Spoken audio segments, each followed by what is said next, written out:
Assalamualaikum warahmatullahi wabarakatuh. Alhamdulillahi rabbil alamin. Wabihi nasta'inuhu ala umri dunia wadin. Wa ala alihi wa sahbihi ajmain. Rabbi sholli sodri wa yasirli amri. Wa halul uqdatan min lisani yafqahu qawli amma ba'du. Pertama-tama marilah kita panjatkan puji syukur kita kepada Allah Subhanahu wa taala. Salawat beserta salam semoga tetap tercurah limpahkan kepada baginda alam Habibana wa Nabiyana Muhammad sallallahu alaihi wasallam, kepada para keluarganya, para sahabatnya, dan para tabiin-tabiinnya. Mudah-mudahan sampailah kepada kita selaku umatnya. Amin ya Allah ya Rabbal Alamin.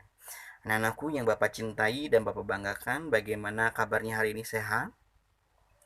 Mudah-mudahan kita semua berada dalam lindungan Allah Subhanahu wa taala dan selalu Allah sehatkan, baik jasmani maupun rohani. Amin ya Allah ya Rabbal Alamin. Anak-anakku, sudah siap pembelajaran pada hari ini? Pembelajaran pada hari ini masih tentang iman kepada kitab Allah, melanjutkan pada pertemuan sebelumnya, yaitu pertemuan pertama. Ini adalah pertemuan kedua. Minggu depan pertemuan ketiga, sekaligus kita akan evaluasi tes tertulis tentang bab iman kepada kitab Allah. Anak-anakku yang Bapak cintai dan Bapak banggakan, mudah-mudahan kalian tetap berada di rumah, stay at home, karena penyebaran virus corona menurut data terus melonjak, terus naik dari hari ke harinya. Berarti itu menandakan penduduk Indonesia belum disiplin. Disiplin menjaga diri kita, tubuh kita agar tidak terpapar virus corona. Kita disiplin memakai masker. Ketika bersama teman-teman, jaga jaraknya, physical distancing. Lalu selanjutnya adalah selalu mencuci tangan dengan sabun, karena menurut data, menurut penelitian, bahwa kuman itu menempel di tangan dan tangan kita itu bisa meraba semuanya. Nah, jadi jangan sampai ketika kita keluar rumah, kita mengusap mata kita, hidung kita, mulut kita, sehingga kuman itu akan berpindah dari tangan ke wajah kita. Dan katanya menurut penelitian juga, ketika penyebaran yang cepat, masuk virus itu ada di mata, hidung, telinga, dan mulut. Sehingga kalian harus hati-hati, sehingga seringlah rajin-rajin mencuci tangan. Anak-anakku sekalian, mari kita lanjutkan pembelajaran hari ini tentang iman kepada kitab Allah ke slide pertama. Ada yang masih ingat minggu kemarin Bapak sudah bahas apa saja, yo? Nah, mudah-mudahan kalian masih ingat ya. Minggu kemarin kita sudah belajar tentang pengertian iman. Lalu pengertian iman kepada kitab Allah. Lalu tentang bagaimana cara mengimani kitab-kitab Allah.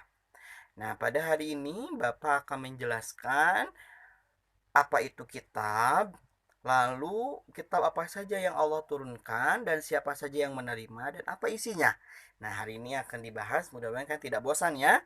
Nah, di slide pertama ini, jika dilihat bahwa pengertian kitab adalah buku atau ketetapan. Sedangkan menurut istilah, kitab adalah buku yang dibukukan, yang mengandung isi berupa wahyu kepada Allah Subhanahu wa taala.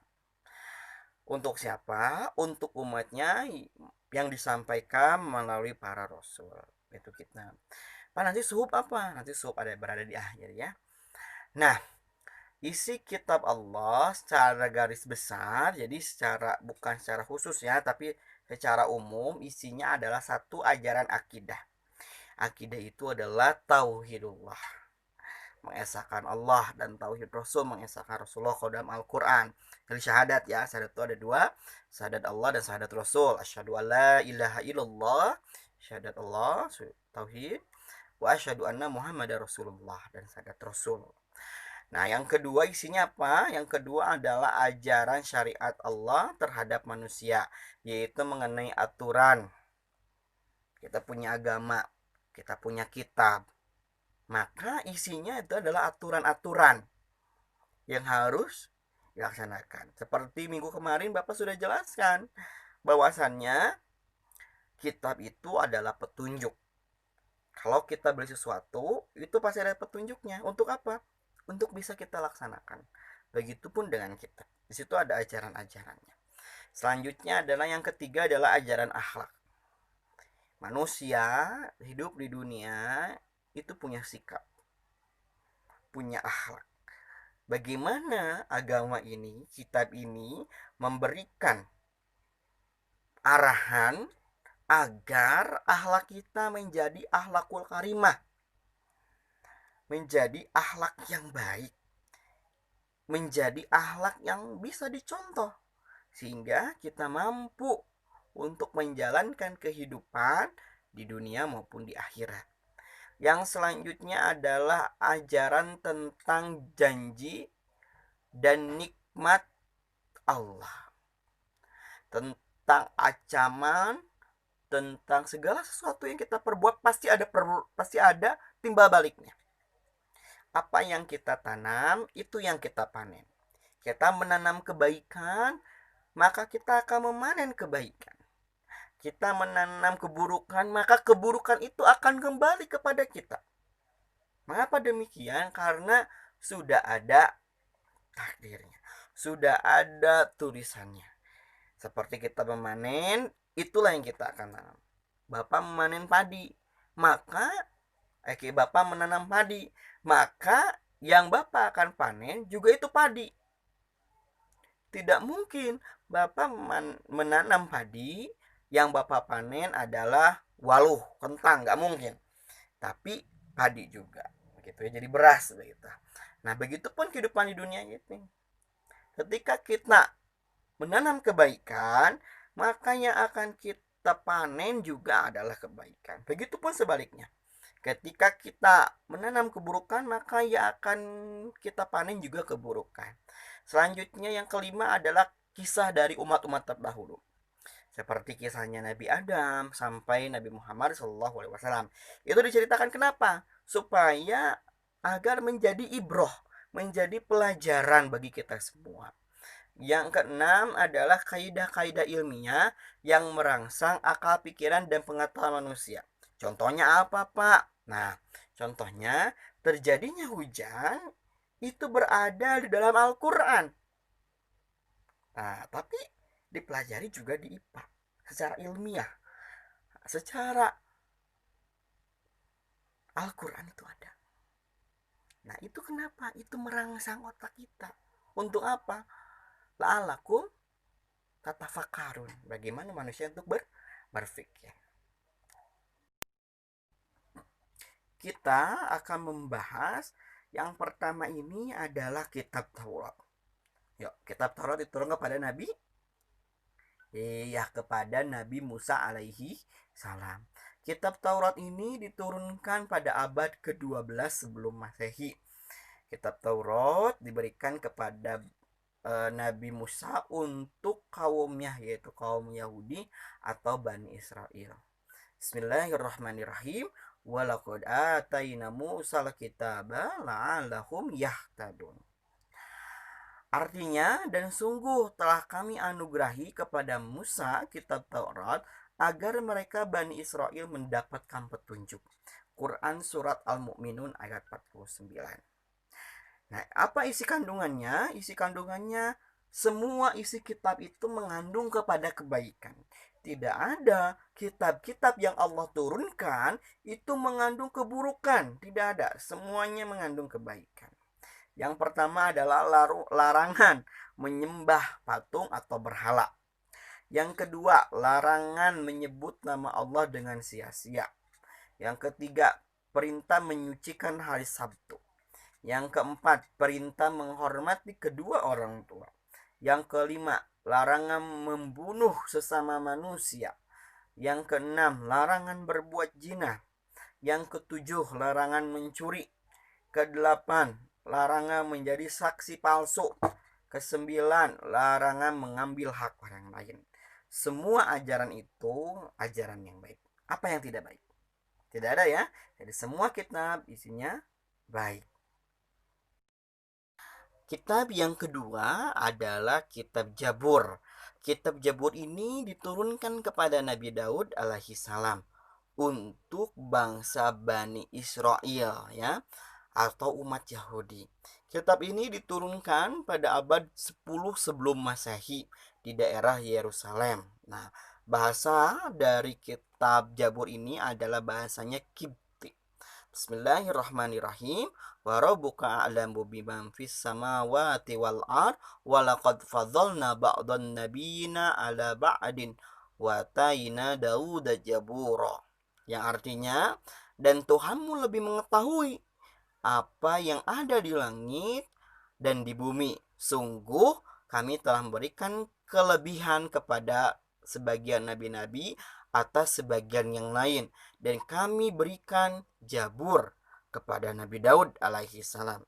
Quran surat Al-Isra ayat 55. Jadi dalam ayat ini, dalam Quran surat Al-Isra ini sudah jelas bahwasanya kitab Jabur diberikan kepada Nabi Daud alaihi salam. Yang isinya apa? Isinya semua kebaikan juga. Tidak, jadi antara yang kitab sebelumnya dengan kitab ini isinya juga sama kebaikan. Pada slide ini kita akan belajar tentang kitab Injil. Ya sudah baik tahu ya bahwa kitab Injil diturunkan kepada Nabi Isa alaihi salam. Kitab ini diwahyukan atau diturunkan pada awal permulaan abad 1 Masehi. Nah, diturunkannya juga sama di Yerusalem. Kitab ini awalnya ditulis dengan bahasa Suryani, sehingga kitab ini diberikan untuk kaum Nabi Isa, yaitu kaum Nasrani. Bismillahirrahmanirrahim. Qala inni Abdullahi atani al-kitaba wa ja'alani nabiyya. Artinya, dia Isa berkata, sesungguhnya aku hamba Allah, kata Nabi Isa. Dia memberiku kitab Injil dan dia menjadikan aku seorang nabi. Dalam Quran surat Maryam ayat 30. Jadi semua kitab-kitab itu diberikan oleh Allah, sehingga minggu kemarin Bapak sudah sampaikan kita wajib mengimani semua kitab yang Allah turunkan kepada nabi dan rasul. Kitab Injil ini ajaran pokoknya sama dengan kitab-kitab sebelumnya. Jadi kitab Jabur, kitab Taurat itu sama. Nah, kitab Injil juga sama ajarannya, menganut dalam kebaikan, namun ada sebagian yang dihapus yang tidak sesuai dengan zamannya. Jadi zaman Nabi Daud, zaman Nabi Musa itu berbeda dengan zamannya Nabi Isa alaihi salam. Nah, isi kitabnya apa saja? Yang pertama adalah perintah untuk kembali menegaskan keesaan Allah, mengesahkan Allah, tetap Allah satu ya. Yang kedua adalah membenarkan keberadaan kitab Taurat. Jadi membenarkan kitab Taurat itu ada diturunkan oleh Allah. Yang ketiga adalah menghapus beberapa hukum dalam kitab Taurat yang tidak sesuai dengan perkembangan zaman. Jadi ada beberapa yang dihapuskan. Yang keempat, menjelaskan kembali bahwa kelak akan datang kembali Rasul setelah Nabi Isa. Nah, jadi di dalam kitabnya Injil, kitabnya umat Nabi Isa, itu dijelaskan bahwasanya akan ada Nabi dan Rasul, yaitu Nabi Muhammad SAW. Di samping ada kitab Injil, penjelasan ini juga terdapat dalam kitab Taurat. Nah, jadi selain di kitab Injil ini bahwa akan adanya Nabi, di kitab Taurat pun ada. Dan karena waktu itu di kelas 7 juga kan sudah belajar tentang kisah Nabi Muhammad, bahwasanya ada pendeta orang Nasrani yang mengatakan bahwasannya siapa dia anak itu. Anak itu luar biasa katanya. Kelak dia akan menjadi seorang pemimpin. Dan betul bahwa Nabi Muhammad SAW adalah pemimpin sekaligus Khotamul Anbiya atau penutup para nabi. Sehingga umat sekarang, umat akhir zaman, kita menganut kepada Nabi Muhammad SAW. Kitab yang terakhir yaitu kitab Al-Quran, yang sudah kita ketahui bersama-sama bahwa kitab Al-Quran ini adalah penyempurna dari kitab-kitab sebelumnya, Jabur, Taurat, dan Injil. Sehingga kitab Al-Quran ini diturunkan kepada Nabi Muhammad pada tahun 7 Masehi atau kurun waktu 611 sampai 632 Masehi. Nah, ini diturunkan kepada Nabi Muhammad sebagai khotamul anbiya atau penutup para nabi. Bismillahirrahmanirrahim. Nazzala 'alaikal kitaba bil haqqi musaddiqan lima baina yadayhi wa anzala taurata wal injil. Yang artinya, dia menurunkan kitab Al-Quran kepadamu Muhammad yang mengandung kebenaran, membenarkan kitab-kitab sebelumnya dan menurunkan Taurat dan Injil. Quran surat Ali Imran ayat 3. Dalam ayat ini sudah jelas bahwa Al-Quran adalah penyempurna. Apa itu penyempurna? Penyempurna itu adalah sesuatu yang sudah disempurnakan, yang baik dari kitab-kitab sebelumnya. Contoh, ketika kalian ingin membeli HP, itu ngupdate terus ya. Kalau HP ngupdate-nya apa? Misal iPhone berapa ya? iPhone 5 ya? Berapa nggak tahu. Kalau iPhone 6, 7, 8, 10 sekarang ya. 11 nggak tahu, 12 ya, saya nggak tahu. Nah, kalian kalau dikasih mending iPhone 5, mending iPhone 11. Ayo jawab. 11 kan? Nah, itu artinya kalian ingin yang terupdate. Begitupun dalam kitab. Allah sudah memberikan kitab, Zabur, Taurat, Injil. Nah, lalu Allah memberikan kesempurnaannya. Kitab yang terakhir diturunkan kepada Nabi Muhammad yaitu Al-Quran. Jadi, kitab Al-Quran adalah penyempurna dibandingkan dengan kitab-kitab sebelumnya yang Allah turunkan kepada Nabi dan Rasul. Nah, isi dari kitab Al-Quran ini yang pertama akidah, yaitu keyakinan tetap mengesahkan Allah, tauhidullah. Yang kedua adalah tentang akhlak atau budi pekerti. Makanya kalian sekarang pembinaan akhlak. Kenapa? Karena akhlaknya mulai melorot. Sehingga kita kembalikan semuanya kepada Al-Quran. Di Al-Quran ada, yaitu tentang pembinaan akhlak, karakter. Yang ketiga adalah ibadah. Kalian sholat, kalian zakat, kalian naik haji, itu isi kitab Al-Quran. Yang keempat ialah muamalah atau hubungan antara manusia dengan manusia yang lain. Manusia dengan apa yang namanya itu ya? Manusia yang lain berkaitan dengan zakat, jual beli, itu muamalah. Yang kelima adalah tarikh atau sejarah. Bagaimana kita bisa meneladani kisah Nabi Ibrahim yang ikhlas untuk menyembelih anaknya. Karena apa? Karena itu perintah Allah. Secara ikhlas, secara mau begitu ya. Bagaimana kita belajar perjuangan Nabi Muhammad SAW melawan orang-orang kafir Quraisy yang ingin murka atau ingin keluar dari jalan yang sebenarnya. Nah, kita harus belajar dari para nabi dan rasul, sehingga isi dari kitab Al-Quran adalah salah satunya sejarah. Al-Quran merupakan kitab suci umat Islam yang dimana isinya, kandungannya dijaga kesuciannya. Mulai dari diturunkan sampai sekarang tidak ada satu orang pun yang berani menambah, mengurangi isi dari Al-Quran. Kenapa? Karena dijaga. Bismillahirrahmanirrahim. Inna nahnu nazzalna dzikra wa inna lahu lahafidun. Yang artinya sesungguhnya kamilah yang menurunkan Al-Quran dan pasti kami pula yang memelihara. Yang menurunkan siapa? Allah. Maka Allah yang memelihara. Sehingga banyak bermunculan sekarang para hafizah, para penghafal Al-Quran. Kenapa? Karena isi Al-Quran, teksnya, bentuknya, kandungannya itu tetap seperti itu. Tidak ada yang bisa merubahnya. Nah, Al-Quran ini pertama kali diturunkan sebagai wahyu kepada Nabi Muhammad SAW. Di mana? Di Gua Hira ya. Iqra, bacalah.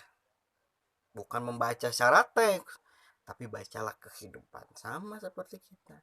Kita harus melihat keadaan sekitar. Jangan sampai saya bisa mengerjakan tugas ini, tapi teman saya tidak bisa. Itu jangan seperti itu. Karena perintah yang diturunkan pertama kali Allah kepada Nabi Muhammad adalah Iqra, bacalah. bukan membaca literatur saja, tapi membaca dalam keadaan sekitar. Nah, kitab Al-Quran ini diturunkan dalam kurun waktu 22 tahun, 2 bulan, 22 hari, atau kurang lebih 23 tahun kalau dibulatkan begitu ya. Nah, jumlah surat dalam Al-Quran adalah 114 surat, sehingga ditinjau dari masa turunnya, surat yang diturunkan sebelum Rasulullah SAW hijrah ke Madinah dinamakan surat Makkiyah. Sedangkan ketika Rasul hijrah dari Mekah ke Madinah disebut dengan surat Madaniyah. Ya, jadi Makkiyah diturunkan di kota Mekah, Madaniyah diturunkan di kota Madinah.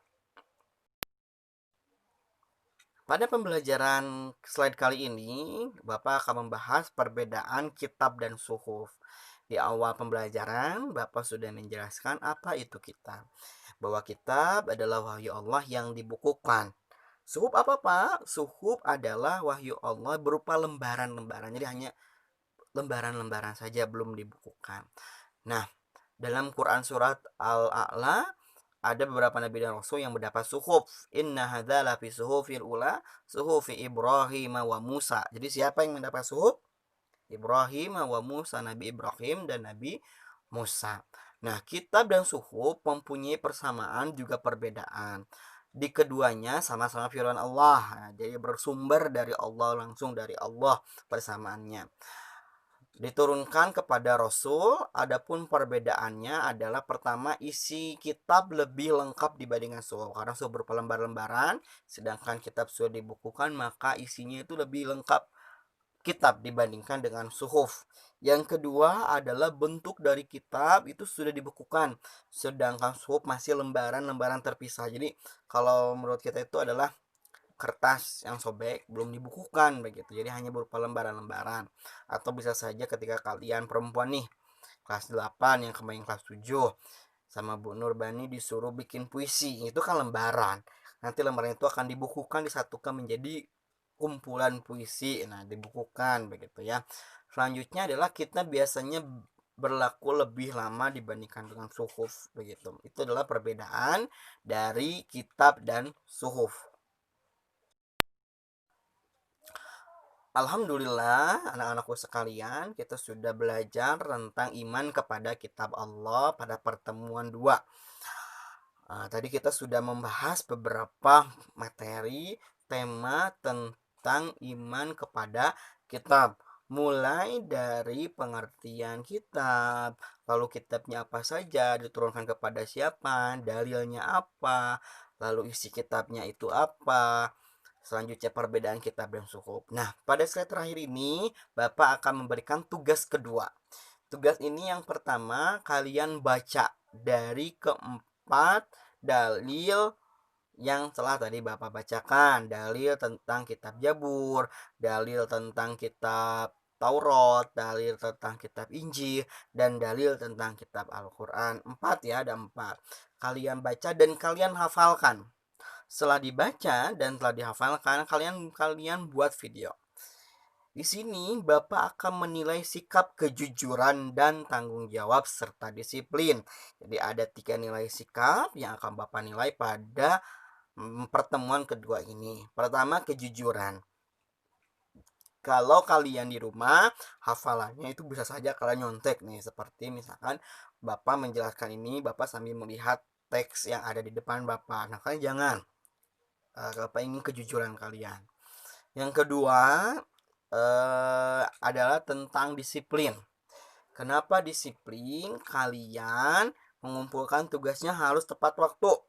Kalau bisa hari ini, kalau tidak bisa Bapak tunggu sampai 1 minggu ke depan, sampai hari Minggu sebelum hari Senin ya, karena hari Senin sudah mulai masuk pembelajaran baru. Kita akan melakukan evaluasi dan materi terakhir pertemuan ketiga tentang hikmah. Kalau hikmah kita akan evaluasi. Dan yang jujur udah, disiplin dan tanggung jawab. Bapak yakin kalian siswa yang bertanggung jawab bisa mengerjakan tugas ini dengan sebaik-baiknya. Nah, video ini bisa kalian upload baik di Instagram seperti guru lain boleh. Pak, saya mau diuploadnya di YouTube juga silahkan. Mau sambil sekalian nyari subscriber boleh, silahkan ya. Tapi bacanya harus benar. Selanjutnya jangan lupa diberi caption. Captionnya itu adalah nama kalian, lalu nama sekolahnya, dan tagar. Kalau kalian siswa-siswi SMP Negeri 39 Bandung, kalian tulis tagarnya yaitu portofolio PAI SMPN 39 BDG.